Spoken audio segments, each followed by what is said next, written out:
Bonjour à tous, The Great Gatsby, Gatsby le magnifique, réalisé par Baz Luhrmann avec Tobey Maguire et Leonardo DiCaprio, ainsi que des rôles féminins dont j'ai oublié le nom, qui est très décevant, qui est extrêmement décevant. Il a fait l'ouverture de Cannes, m'a-t-on dit. Je n'ai pas regardé l'ouverture de Cannes, donc je suis pas trop au courant. Excusez-moi, la chemise tombe un petit peu, donc le micro tombe aussi.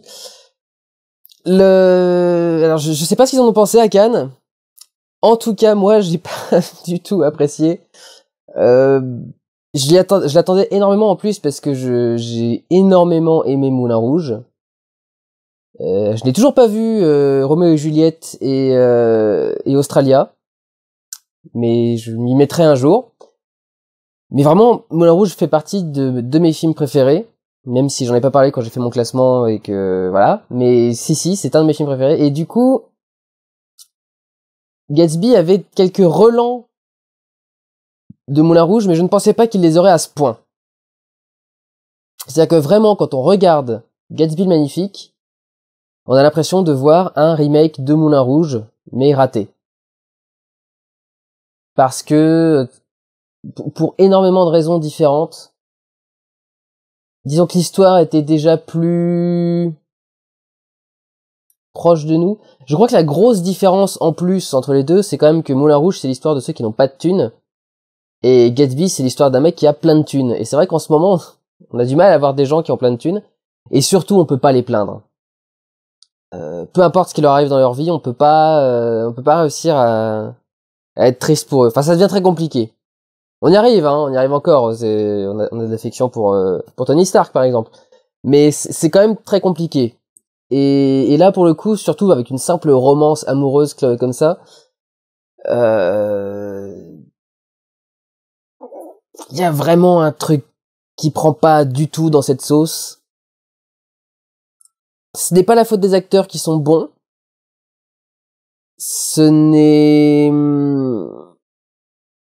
C'est principalement la faute de l'image et de la musique.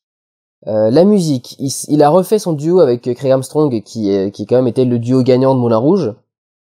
Ils nous ont sorti une bande son de merde, mais alors un truc mais dégueulasse, mais il y a pas. Dans Moulin Rouge, à chaque fois qu'une chanson arrivait, en plus c'était une comédie musicale, donc c'est important, mais à chaque fois qu'une musique arrivait, elle était prenante. Enfin, il y avait un truc dedans. Enfin, il y avait quelque chose qui vous amenait dedans. Que ce soit au niveau du style de musique. Déjà, le style était quand même vraiment contemporain de l'univers qu'ils montraient. Là, ils ont vraiment choisi des musiques qui, d'une, sont moches, de deux, ne collent pas du tout à leur environnement.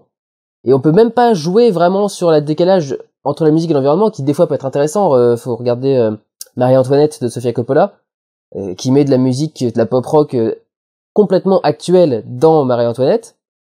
Mais ça passe très très bien parce que ce décalage finalement correspond parfaitement à l'esprit de Marie-Antoinette et colle bien, enfin de la Marie-Antoinette que Sofia Coppola essaie de décrire, bien sûr.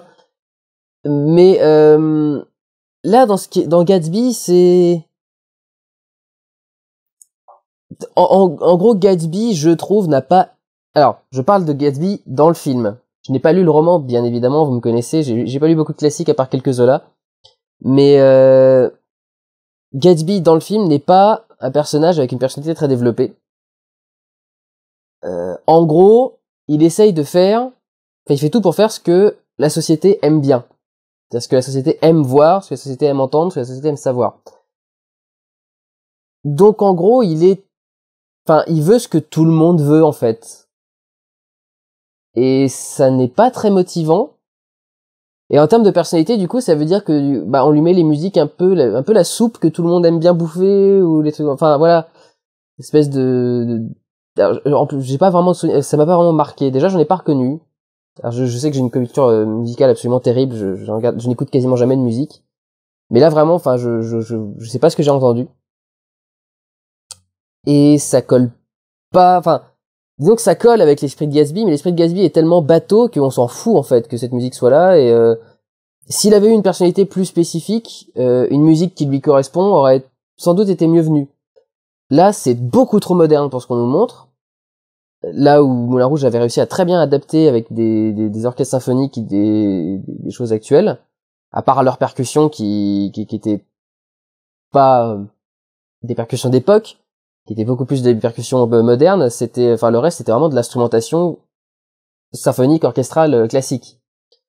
Donc voilà, il y avait un truc qui restait cohérent. Là, c'est pas cohérent du tout. Et puis en plus, là où vraiment on sent que Luhrmann a vraiment voulu faire un remake de Moulin Rouge, en gros, c'est que le montage au début du film a presque le même rythme que celui de Moulin Rouge.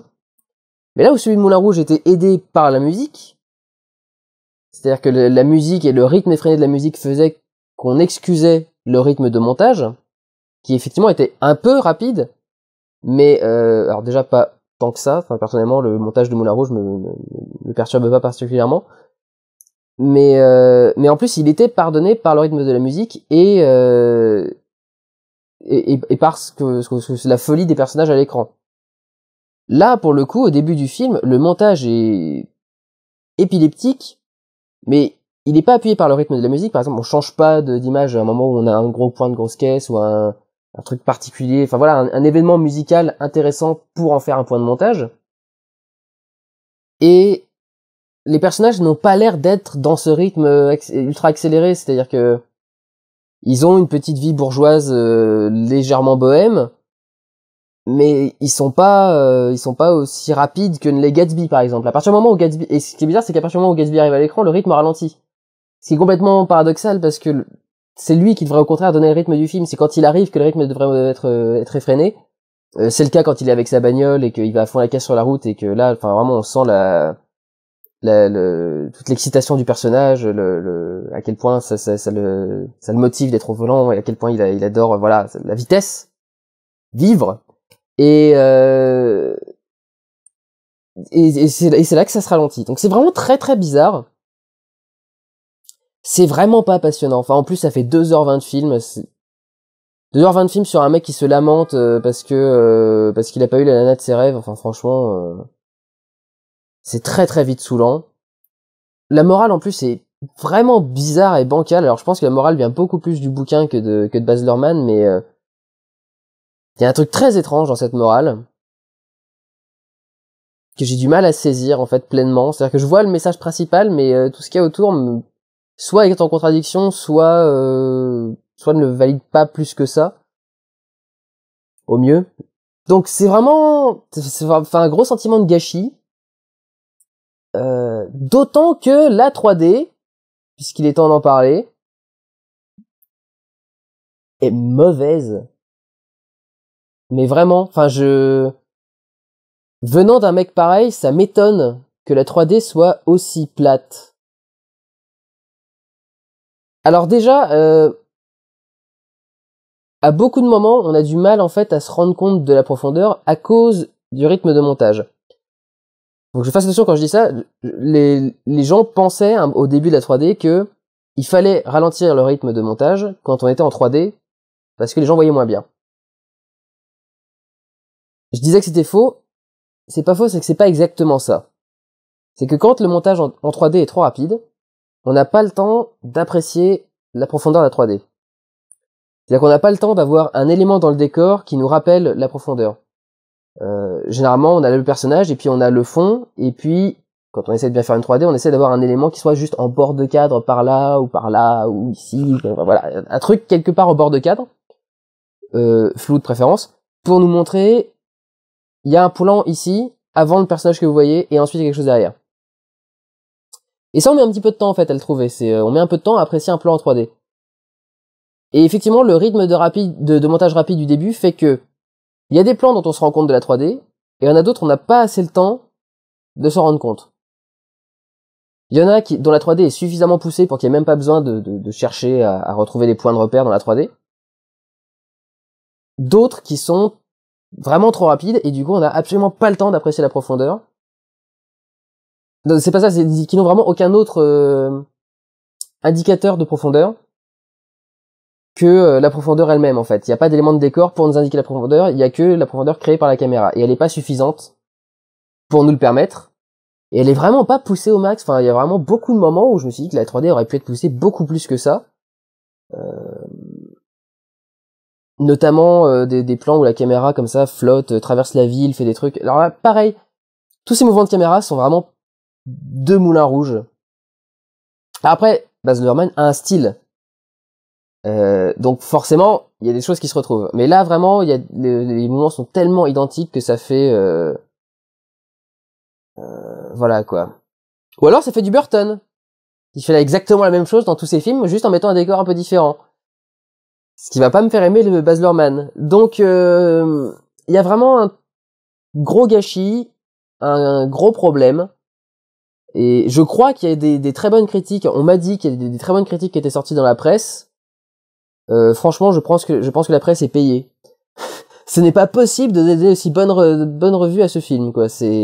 Alors bien entendu, ce n'est pas une daube. Si vous avez adoré Moulin Rouge et que vous avez, enfin, mais même moi qui ai adoré Moulin Rouge, enfin vraiment, je vous en parlerai bientôt d'ailleurs. Le nombre de choses que j'ai encore me demander. Ça sort quand? Même moi qui ai adoré Moulin Rouge, je me suis vraiment ennuyé devant le film. C'est pas exactement de l'ennui, c'est que on regarde plus qu'on est dedans. Vraiment, on est comme ça, on voit ce qui passe devant nous, on se dit ouais, d'accord, ok, ça passe, ça c'est cool, c'est sympa, ok. Et à la fin, rien. À la fin, pas de grandes scènes grandioses comme à la fin de Moulin Rouge, pas de vrai climax en fait, pas de vraie grande leçon. Il y a une scène où il y a beaucoup de tension, mais elle est tellement étrange et tellement farfelue. Enfin, c'est les gens qui sont investis dans cette discussion ne devraient jamais se parler. Enfin, ils devraient directement en arriver au point. Ils devraient jamais, voilà, rester à ce stade de conversation civilisée. Et d'ailleurs, quand ils en arrivent au point, ils s'arrêtent immédiatement, donc ça fait pas crédible pour dessous. Non, il y a vraiment un truc. Excusez-moi, je suis petit, ok.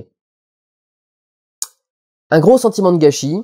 Ça reste un bien meilleur film que Amour de Michael Haneke, mais un gros sentiment de gâchis et pas du tout le film que j'attendais de Baz Luhrmann en 3D surtout. Bah, c'est assez mauvais. Au niveau de la 3D en tout cas.